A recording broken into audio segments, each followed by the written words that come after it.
దేవి village life కి స్వాగతం. మనం ఇవాళ జొన్న రొట్టె తయారు చేసుకుందాం. దాంట్లో ఒక చట్నీ, ఎర్ర కారం చట్నీ. మేము ఇక్కడ ఎర్ర కారం చట్నీ అంటాము. దానికి కావాల్సిన ఐటమ్లు: జొన్న రొట్టె కోసం జొన్న పిండి, ఎర్ర కారం చట్నీ కోసం కావాల్సిన ఐటమ్స్: 1 కప్పు ఎండుమిరపకాయలు, 1/2 కప్పు నువ్వులు, 1/2 కప్పు మినపప్పు, పెద్ద నిమ్మకాయ సైజు చింతపండు, 6 గబ్బాలు వెల్లుల్లిపాయి, 2 చెంచాలు జీలకర్ర, మనకు తగినంత సాల్ట్. ఈ ఐటమ్లన్నీ వేపుకోవడానికి 2 చెంచాల నూనె. ఇందాక నేను చెప్పడం మర్చిపోయాను, ముందుగా చింతపండు నానబెట్టుకుని ఉంచుకోవాలి. ఎర్రకారం చట్నీ చేయడానికి ఐటమ్స్ అన్ని వేపుకోవడానికి ఇదిగో మూకుడు పెట్టుకుంటున్నాం. ఇప్పుడు నూనె పోసుకుంటున్నాం.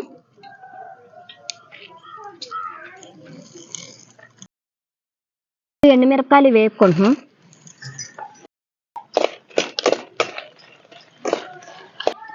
ఎండుమిరపకాయలు వేగిపోయినాయి, తీసేస్తున్నాం.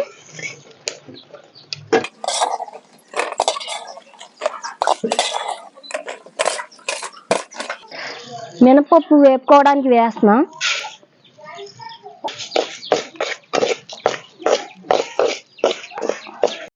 ఇగోండి మినపప్పు వేగిపోయినాయి, తీసేసుకుంటున్నాం. నువ్వులు కూడా వేపుకుంటున్నాం. ఇవి కూడా గోల్డ్ కలర్ లోకి రావాలి. ఈ నువ్వులు మినపప్పు వేసుకోవడం వల్ల బాగా టేస్ట్ గా ఉంటాయి. ఇదిగో గోల్డ్ కలర్ లో వేగిపోయినాయండి. ఇప్పుడు తీసేసుకుందాం. ఇప్పుడు మళ్ళీ ఈ ప్లేట్ లో తీసేసుకుంటున్నాం. చట్నీకి కావాల్సిన ఐటమ్స్ అన్ని వేపేసుకున్నాం కదా, అవి చల్లారే లోపల జొన్న రొట్టెకి పిండి కలుపుకుందాం. జొన్న పిండి కలుపుకుంటున్నామండి. ఇప్పుడు చూడండి, కొంచెం పిండి ఉంచుకోవాలి. రొట్టె చేయడానికి రొట్టె మీద జిమ్ముతాము. కొంచెం ఇదిగో సాల్ట్ వేసుకుంటున్నాం. కొంచెం సాల్ట్ జిమ్ముకోవాలి.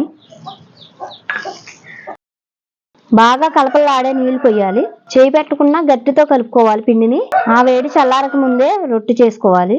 ఇలా సరిపడిన నీళ్ళు పోసుకుని కలుపుకోవాలి. వేడి నీళ్ళు పోసుకోవడం వల్ల సాగిద్ది. మనం చపాతీ పిండి కలుపుకున్నట్టే కలుపుకోవాలి గట్టిగా.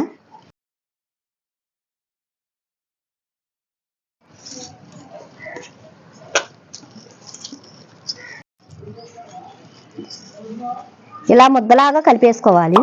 ముద్ద కలిపి పక్కన పెట్టేసి ఇప్పుడు మనం చట్నీ చేసుకుందాం. ఇవన్నీ ఇప్పుడు మిక్సీ పట్టుకోవాలి. ఇప్పుడు మిక్సీలో వేస్తున్నాను. మెత్తగా మన చట్నీలాగా ఆడాలి. సరిపడినంత సాల్ట్ కూడా వేసుకోవాలి. ఎండుమిరపకాయలు కారం ఆడేసుకున్నాం. ఇప్పుడు మినపప్పు నువ్వులు కూడా వేసేసుకుందాం.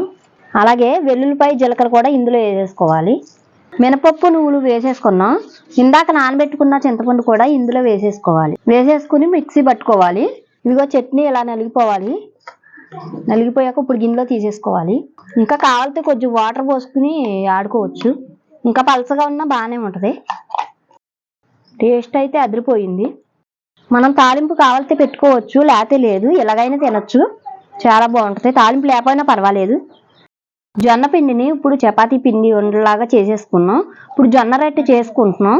చూడండి, నీళ్లు పెట్టుకోవాలి. పక్కన నీళ్లు తడుపుకోవాలి. వాటరే కాదు, కొంచెం ఆయిల్తో కూడా తడుపుకుని చేసుకోవచ్చు. అరిసెలాగా చేయాలి. చూడండి, మనం కవర్ వేసుకోవాలి. కవర్ వేసుకోకపోతే సరిగ్గా రాదు, అతుక్కుపోయి ముక్కలు ముక్కలుగా అయిపోద్ది. ఈ పిండి మరిగించిన నీళ్ళతో కలపాలి, లేకపోతే మనకి జొన్న పిండి రొట్టె రాదు. బాగా కలపలాడే నీళ్ళు పోయాలి. చేయి పెట్టకుండా గట్టితో కలుపుకోవాలి పిండిని. ఇదిగో చేసేసి చూడండి, తీసేస్తున్నప్పుడు. ఇప్పుడు అట్ల పైన పెట్టుకుంటున్నాము. చేసిన వెంటనే వేసేసుకుని కాల్చుకోవాలి, లేదంటే పిండిలో ఉన్న తేమ పోయి విడిపోతాయి. వేడెక్కింది పేనం. ఇలా తడి చేత్తో కొంచెం అద్దుకోవాలి.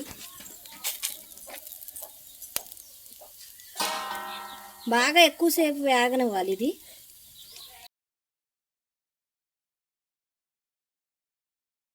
ఇప్పుడు వెనక్కి తిప్పుకుని మళ్ళీ వెనకమాల కూడా కాల్చుకోవాలి.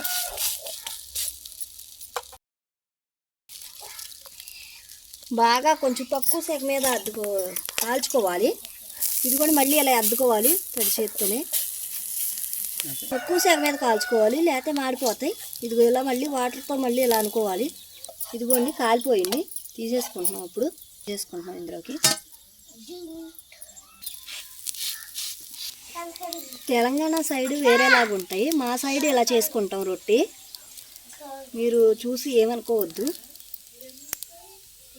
ఇలా చేసుకుంటే చాలా టేస్టీగా ఉంటాయి, తింటాక కూడా బాగుంటుంది. మీకు ఆరోగ్యకరమైన వంట కూడా ఇది. ఇదివరకే పూర్వకాలం జొన్నల అన్నం చూడడమే తిని ఉండేవాళ్ళు, మన వర్రన్నం తెలిసేది కాదు.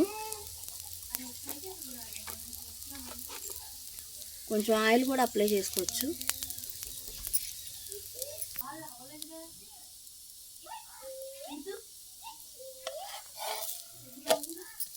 జొన్న రొట్టెలు కాల్చడం పూర్తయిపోయింది.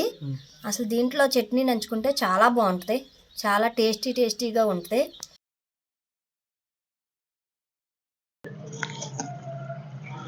సూపర్ ఉందా, మా చట్నీ అయితే హైలైట్.